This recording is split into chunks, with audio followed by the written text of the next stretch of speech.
이제 우리 여름 행사를 다 마치고 나니 그 행사에 참여했던 우리 자녀들뿐만 아니라 우리 모두의 마음도 한편으로는 시원하지요. 후련하지요. 기도로 준비했던 것, 또 때로는 두려워하며 준비했던 그 일이 은혜 가운데 마치게 되었다는 그 안도감이 우리 마음 가운데 찾아오는 것이 사실일 것입니다. 그런데 어떡하지요? 여름 행사는 끝났지만 우리 인생은 끝나지 않았다는 것이죠. 우리 아이들도 다시 학교로 나아가게 됩니다. 직장으로 다시 나아가게 되지요. 이 비명을 들으셨습니까? 얼마나 학교가 힘들고 어려우면 저렇게 비명을 지를까? 우리 모두가 공감하는 바입니다. 마찬가지입니다. 학교뿐만 아니라 우리도 이 뜨거운 여름은 끝났지만 다시 인생 가운데로 걸어 나아가야 하는 것이지요. 문제도 많고 아픔도 많고 고민도 많습니다. 그래서 생각해 보면 우리 인생의 여정 가운데 그 어느 한순간도 그 아픔과 고민이 떠난 적이 없다는 것을 우리는 이미 경험하며 살아왔다는 것이죠. 문제가 많은 인생이에요. 짐이 많은 인생이에요. 아픈 인생인 것이지요. 그런데 감사하게도 하나님께서는 오늘 우리가 읽은 이 말씀을 통해 그 문제가 많고 짐이 많은 우리의 인생을 어떻게 승리하는 삶으로 이끌고 갈 것인가 하는 굉장히 중요한 도전을 말씀을 우리에게 허락해 주고 계신다는 것입니다. 비명 질렀듯 괴로운 마음으로 학교로 나아가야 하는 우리 아이들, 직장으로 나아가야 하는 우리의 인생들을 향해 하나님께서 어떻게 하면 억지로 끌려가는 것이 아니라 힘들어하는 것이 아니라 승리하며 살아갈 수 있을 것인가 하는 것을 우리에게 말씀해 주신다 하는 것입니다. 오늘 이 말씀을 통해 어떻게 하면 우리가 승리할 수 있을 것인가 크게 세 가지로 함께 나누어 보면 좋겠습니다. 첫 번째는 우리 한번 따라 해볼까요? 두려움은 허상이다. 시작. 더 큰 소리로 두려움은 허상이다. 오늘 우리가 함께 읽은 말씀은 모세가 죽은 후의 이야기를 기록하고 있습니다. 모세가 죽은 후에 이스라엘을 이끌고 가야 할 새로운 리더십 여호수아에게 하나님께서 나타나신 그 이야기를 기록하고 있지요. 그런데 모세가 죽기 전 40년 전에 이스라엘은 비슷한 상황 가운데 처했습니다. 하나님이 조상들에게 약속하신 약속의 땅에 들어가기 위해 하나님은 이스라엘의 12지파에 한 명씩 지도자를 세우게 하시고 그 지도자들에게 가나안 땅을 정탐할 것을 명령하셨습니다. 과연 하나님께서 말씀하신 대로 적과 꿀이 흐르는 땅인가 하는 것을 보고 오라고 하나님께서 그들을 세우신 것이지요. 그들은 하나님의 명령대로 지도자로서 약속의 땅으로 나아갑니다. 그곳에서 적과 꿀이 흐르는 땅을 보았고요.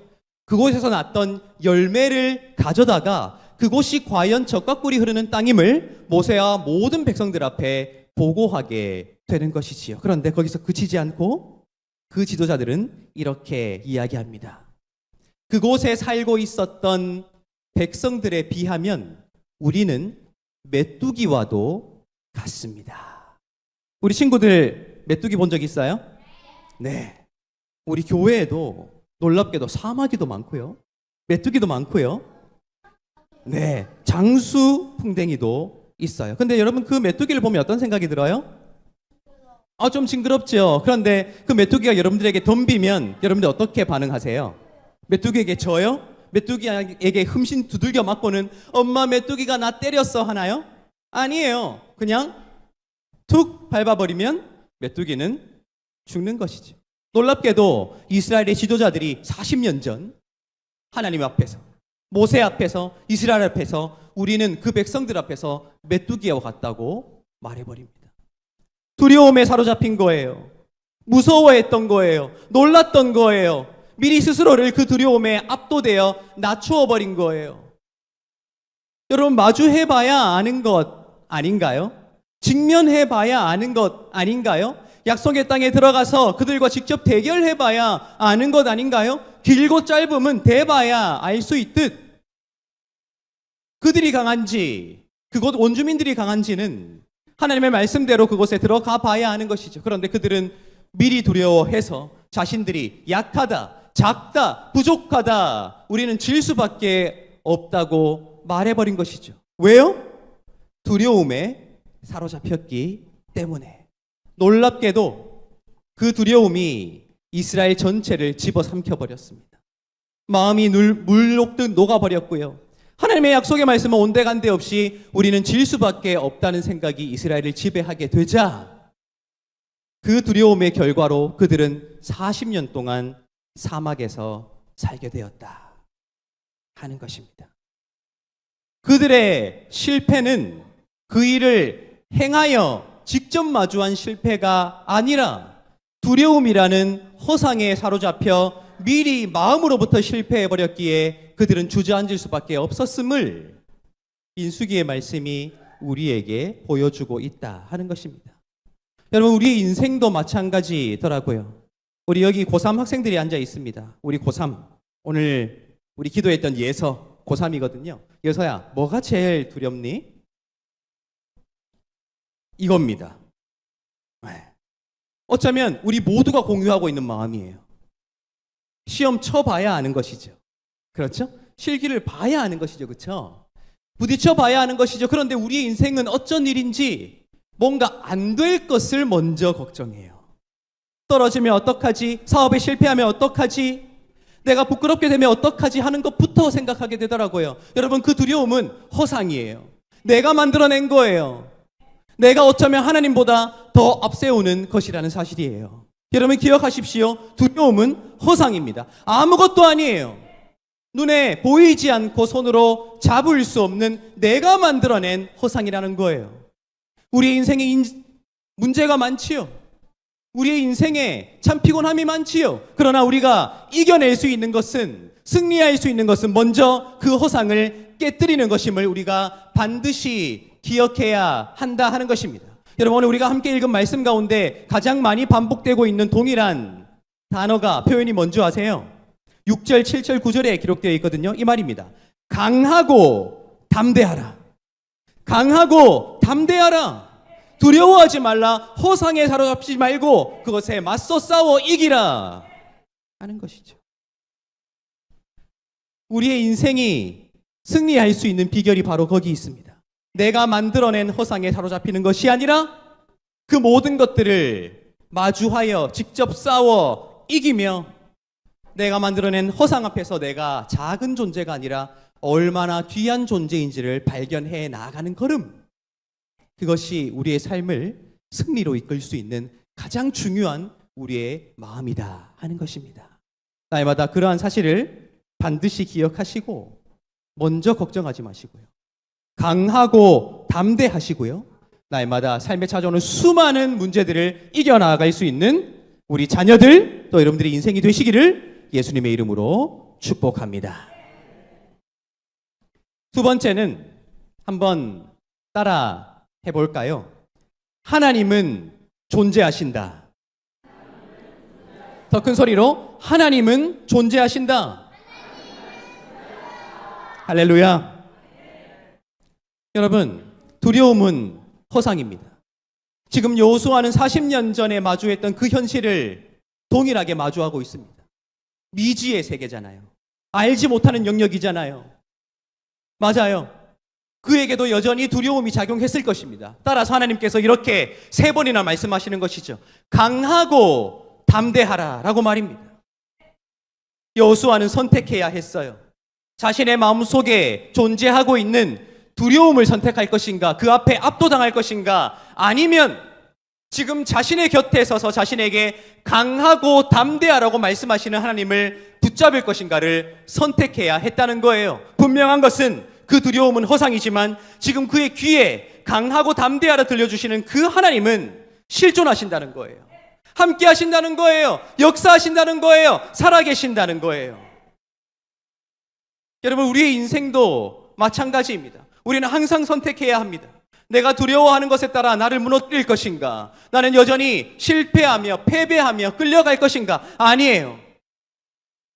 지금도 살아계시는 하나님, 지금도 역사하시는 하나님, 지금도 말씀하시는 하나님만이 나와 함께 하시는 실존임을, 현재임을 굳게 붙잡고 믿으며 허상일 뿐인 두려움에 따라가는 것이 아니라 하나님의 말씀에 따라 내 인생을 옮겨가겠다 결단하는 그 결단, 그 하나님을 바라보는 내 눈을 열어가는 그 여정, 그 하나님만을 의지하겠다고 결단하는 나의 용기가 여전히 문제 많고 어려운 나의 인생을 승리로 이끌어 갈 수 있는 가장 중요한 방법임을 오늘 이 말씀이 우리에게 말해주고 있다 하는 것입니다.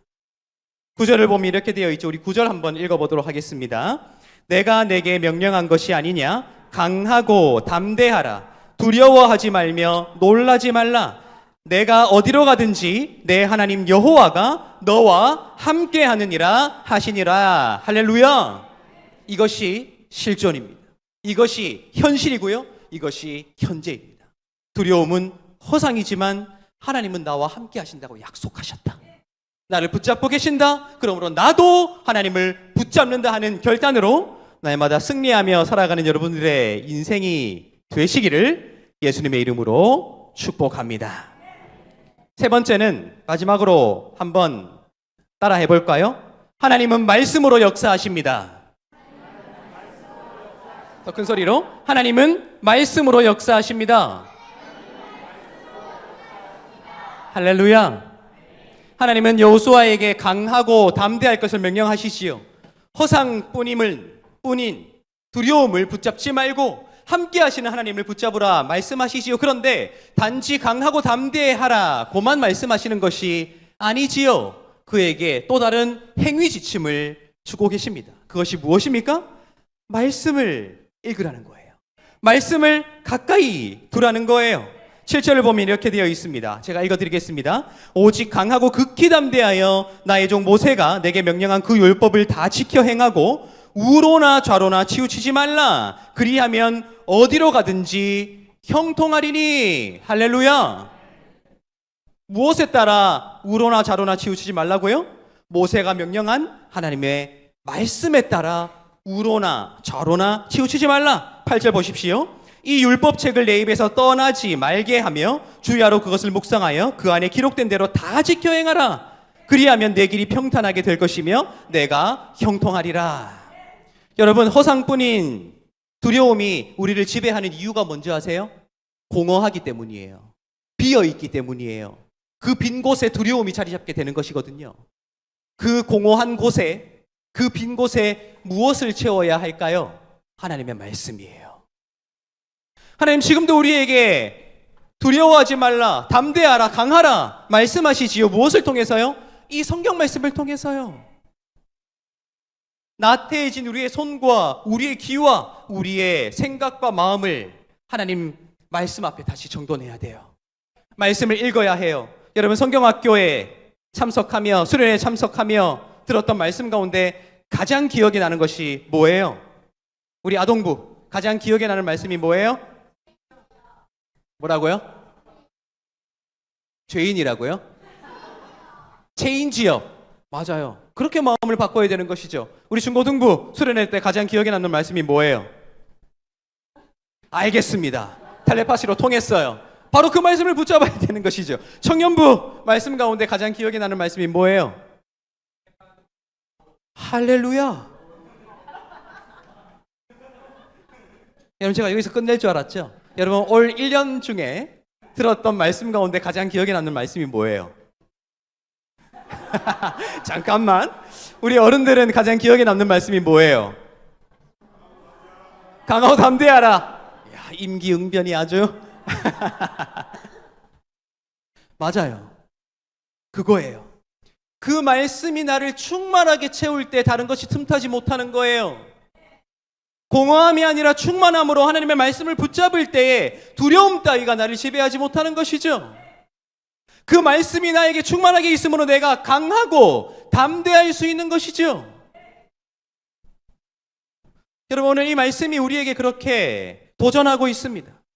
여전히 문제가 많아요. 여전히 아픔이 많아요. 여전히 해결해야 할 참 많은 공부들과 진학의 문제와 취업의 문제들이 여러분들의 삶 가운데 도사리고 있습니다. 맞아요. 그러나 동일한 비슷한 삶을 살아가는 모든 사람들이 똑같이 살아가는 것은 아니더라고요. 그 속에서도 기뻐하는 자가 있고요, 슬퍼하는 자가 있어요. 그 속에서도요, 확신에 넘치는 자가 있고 항상 눈물 흘리는 자가 있어요. 그 속에서도 감사하며 찬양하는 자가 있고 원망하고 때로는 불평하는 자가 있어요. 그 차이가 뭐라고 생각하십니까? 오늘 말씀이 도전하는 바, 허상인 두려움에 사로잡혀 있거나 함께 하시는 하나님을 바라보지 못하거나 말씀으로 충만하지 못할 때 슬퍼하고 아파하고 원망하고 불평하게 되더라. 그러나 하나님께서 말씀하시는 바, 두려움이 허상임을 알고 직접 부딪혀 깨뜨려 버리고요, 허상이 아니라 하나님이 나와 함께 하심을 믿고요, 하나님의 말씀으로 내 마음을 충만하게 채우는 자들은 감사하며 기뻐하며 찬양하며 살아가게 되더라 하는 것입니다. 저는 간절히 바라기는 오늘 여름 행사를 마치고 이제 학교로 직장으로 돌아갈 우리 자녀들이 바로 그러한 세대가 되기를 축복합니다. 말씀으로만 충만한 세대, 하나님과 동행하는 세대, 그러므로 모든 두려움을 깨쳐버리고 새로운 시대를 열어가는 세대가 되기를 축복합니다. 그리고 우리 자녀들뿐만 아니라 우리도 늦지 않았어요. 오늘이 제일 젊은 날이잖아요. 남은 우리 인생 중에 늦지 않았어요. 지금부터, 오늘부터 우리의 인생도 하나님만을 바라보며 하나님의 말씀으로 채우며 그렇게 우리의 인생을 억지로 끌려다니지 말고요, 두려움에 무릎 꿇지 말고요, 날마다 승리로 채워가며 하나님의 영광을 나타낼 수 있는 저와 여러분들의 귀한 인생이 되시기를 예수님의 이름으로 축복합니다. 기도하겠습니다.